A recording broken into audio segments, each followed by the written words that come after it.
So the next thing that we want to talk about is the Tsok or ganachakra feast. These are often done as a part of an empowerment, but they're also done as independent practices as well. Sometimes they're incorporated and done as a part of retreat practice or long sadhanas and so forth. But I wanted to just read from a text that talks about what Marpa, the translator, had to say about when to do these. He said, when one performs the 4 abhishekas, that's the 4 empowerments. So whenever we do empowerments, we do it.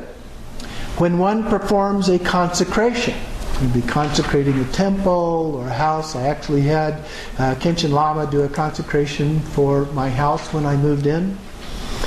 When one requests blessings of the dakinis. When there is teaching of and listening to the Tantras. So any teachings would be an opportunity to do that. A teaching of and listening to the Tantras. The Tantra? The Tantras. And then finally, when one requests profound oral instructions.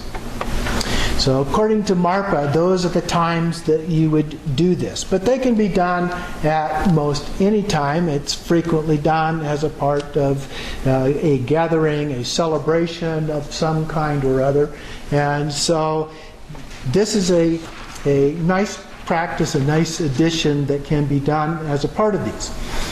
And this one, and I will give you another one as well, but this one is done as it says, the feast offering as a complement to Lama Chopa, which is a practice, of great Drikungpa Lord Jigten Sungam. Jigten Sungam was the founder of the Drikung Kagyu lineage. And Lama Chopa is a practice that's very common in that lineage. And so this Tsok, which I want to go through just to give you an idea of the content. So this one's not a real long one. As I indicated before, some of these can be as long or longer than the long sadhana itself. So this one is not. We'll stick with some of the shorter ones for our purposes here. But this could be adapted with some very minor changes to be used in other circumstances as well. Now it starts off with an opening comment. It says, if you want to perform the feast offering or Tsok called Shower of Blessings as a complement to the Lama Chopa of the great Drikungpa Lord Jigten Sungam, arrange the offerings before the beginning. So we first arrange them. They're usually arranged on a table. It says meat and alcohol are not necessary. A lot of times meat and alcohol are included. Sometimes that is symbolic, sometimes it is not. One of the ways that this is done is that you may have a skull cup or other symbolic gesture. This is a small symbolic one. And so take the lid off. This part here is actually the representation of the skull cup here. And it sits upon 3 skulls, and there's a fire, there's flames coming up from this. I'll talk about that a little more detail here in a moment. And so it may have in it water with some other things. We use it in our regular weekly practice with some water with a little bit of saffron in it. But it may be whiskey, or it may be wine that is included. And then as a part of that, or it may just be water, as a part of that, one of the things that may be included as a symbolic gesture of the meat and alcohol and so forth, and as we'll see here in a little bit, the 5 meats and 5 nectars. Oftentimes, if I can get it to come out here, is what's called dutsi. And dutsi, probably can't see this very well, but they're small pills that are put together. It's basically made of some different herbs and other kinds of substances put together and formed into these small pills. And then the Lama may put some of those into the liquid, whatever the liquid happens to be that's being used as a part of that. This, technically, as you recall when we were going through the outline, is the medicine piece. And so when the Lama says to put medicine in it, that's what he's talking about, is some of this dutsi. And so that is put in as a part of this.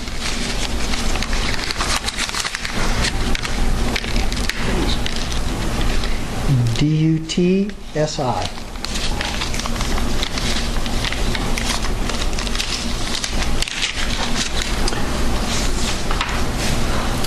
Okay, so we arrange these things. Occasionally there will be a formal torma offering as well. There are some permanent kinds of torma things. You can find those online at different dharma stores and so forth that they have those. And then there are the ones that are handmade, some of which can get very elaborate. But the basic ones consist of a basic cone shape that's about so high. Oftentimes kind of rounded a little, may look a little bit more like a bowling pin, if you will, kind of a rounded shape, rounded off. It may also have some kind of discs on it that represent the sun and the moon, for example, look kind of like flowers on there. And so there may be other little things arranged around the outside. Typically the wrathful ones have some red food coloring that are put on them, so they're red. And the white ones are the peaceful ones. You may have both of those as a part of the ceremony. So there are also, in addition to other kinds of food substances, these more formal kinds of offerings that are done. In some practices where you're making regular offerings, torma offerings, what you do is you offer those once a day as a part of your practice. But then because you're reciting these over and over and over again, what you do is you roll out a little bit of this flour into a ball about the size of a marble. So you just take a little bit of the dough and you write these, and it's typically just some flour. It may have some dutsi or other herbs that are made specifically for this purpose included as a part of that. May or may not have a little alcohol in that. And then you make this little marble shape and then take your fingers, so that there's two fingers and your thumb, and you make an indentation in the top of it. So it looks like it's still kind of rounded on the bottom, but it has these 3 indentations in the top. And you can make those pretty fast. You can make dozens of them. You can stick them in the refrigerator or the freezer to keep them. If you're doing a whole bunch, you can spend an hour or two making hundreds of these things, and then as you do the practice, you can actually make them as offerings that you then take out on a plate and literally offer them outside. Symbolically then, that's going out to these various spirits and so forth. But then the animals there, the insects and the birds and the other kinds of things may actually then eat them. Okay, so getting back to the practice here, we have the opening part, which are 2 different opening emptiness mantras. And then we have, from within that emptiness, the syllable yam arises wind. From the syllable yam arises wind. From the syllable ram arises the mandala of fire. Above this, the syllable kam arises a tripod of skulls. That was the tripod of skulls in this little symbolic version. And then it's white on the outside, red on the inside. In the center, in the 4 directions, the syllables mum, bi, ra, shu, ma arise the 5 nectars, all marked with the 5 syllables. In the center, the 4 directions, from the syllables na, da, ko, ha, ku arise the 5 meats, marked respectively mam, lam, bam, pam, tam. The full moon disk is covering the skull cup. That would be a flat one in that case rather than a rounded one such as I have here. upon which all the vowels and consonants circle. In the center are the syllables Om, Ah, Hong standing above one another. I am in the form of the yidam, so it's very generic here, so this could be used in many different forms. Air blows from my nostrils with the resounding hong hong, moving the wind, fanning the fire, heating the skull cup, and boiling the meats and nectar. So the flames depicted in this little skull cup here. And so this boils and converts them all into this nectar. So from the Om, Ah, Hong, the vowels and consonants, light radiates, makes offerings to the victorious ones. Blessings return in the form of light, are absorbed into the syllables and the moon melt and into light and are absorbed into the nectar, which transforms into a vast ocean of nectar. Om, Ah, Hong, Om, Ah, Hong, Om, Ah, Hong. So then we make the first offering from Ogmen. Ogmen is the name of one of the Buddha fields. And then the Dharmadhatu, the all-pervading realm, where the supremely glorious Trikunpa, the all-pervading Vajradhara. Vajradhara is a form of the primordial Buddha, used in the Sarma schools primarily, abides surrounding by the lamas of the lineage, the great victorious Peerless Ratna Shri, that's another name for Jigten Sumgon. Inseparable from the king root lama, with the assembly of lamas, with the effortlessly arising blissful primordial space realm, where the assembly of yidams of the 4 tantras and the 9 yanas abide. In the Sarma schools, they divide the tantras into 4 categories. In the Nyingma lineage, it's divided into 9. And so then we have the 9 yanas. So the 9 yanas have rough correspondences to the 9 tantras in the Nyingma school, although in the Sarma school we use the mother, father, and non-dual tantras, whereas in the Nyingma we have 3 different versions of generation stage, completion stage, and Adi-yoga or Dzogchen. So a little bit different from each other, but very similar. And then from the celestial palace of pure internal and external realms, where the Dakas, Dakinis, mothers and sisters abide, from the place of wrathfulness, self-arising, from the primordial wisdom, where the gathering of the ocean of Dharma protectors who hold the Samaya abide, I invite all to this feast offering place. I pray to you with the heartfelt devotion. Recollect the compassionate commitments you have made previously. Please come and be seated joyfully. I respectfully pay homage to you. This offering of senses, the unsurpassed substances of Samaya, the supreme Vajra of freedom from dualistic grasping, I offer all these completely pure feast offerings. Please enjoy with magnificent fulfillment and satisfaction. Ah la la ho. Please accept this offering and be satisfied. With the motivation to lead all sentient beings to enlightenment, please accept this great ganachakra feast offering. May I and all sentient beings without exception quickly perfect the 2 accumulations. Those are merit and wisdom. And purify the 2 obscurations, afflictive emotions and mental obscurations. May we be able to attain the 4 kayas, the 4 Buddha bodies, by following the path, until we attain the perfect enlightenment, the perfect Buddhahood. May we avoid birth in the lower realms. May we obtain the precious human body with leisure and endowments in order to practice the profound Dharma. May we have the peace of freedom from illness and harm. May our life, fortune, and glory increase. May we rule over the 4 classes of beings. Please manifest activities to annihilate all obstacles to the teachings. And then we have the mantra here, Om Guru Dewa Dakini Ganachakra Puja Ka Ka Kahi Kahi. And so then they enjoy the Tsok. So here we've made the offerings to the Buddhas and all of the other beings that have been invited. Then we have a second offering. Marvelous. Method and wisdom are the primordially pure emptiness. Full purity is the great bliss union.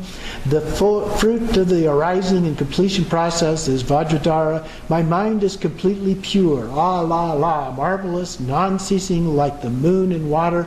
By seeing that nature, realizing thatness. The fruit is unified in the primordial wisdom and liberated into the state of freedom from hope and fear. And we bless the offerings with Om Akaro Mukum Sarva Dharma Nam Adya Nupan Twata Om Ah Hong Pit So Ha. This vast remnant of the feast offering to the victorious ones, the great feast of Samaya, consisting of the 5 meats and 5 nectars. Here's the reference.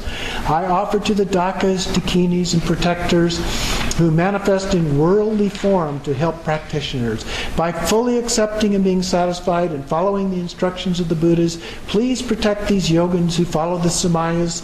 Please spread the teaching of the Buddha, fulfill the wishes of the practitioners, and completely accomplish without effort the activities we have requested.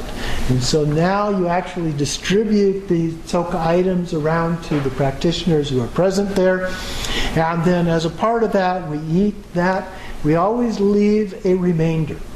So this offering, the first offering was to the Buddhas and all of those. The remainder is then blessed for us. Then we take the actual remainder that we don't eat, we collect that up on a little plate, and then we recite, we take that to the Lama. The Lama then recites Utsita,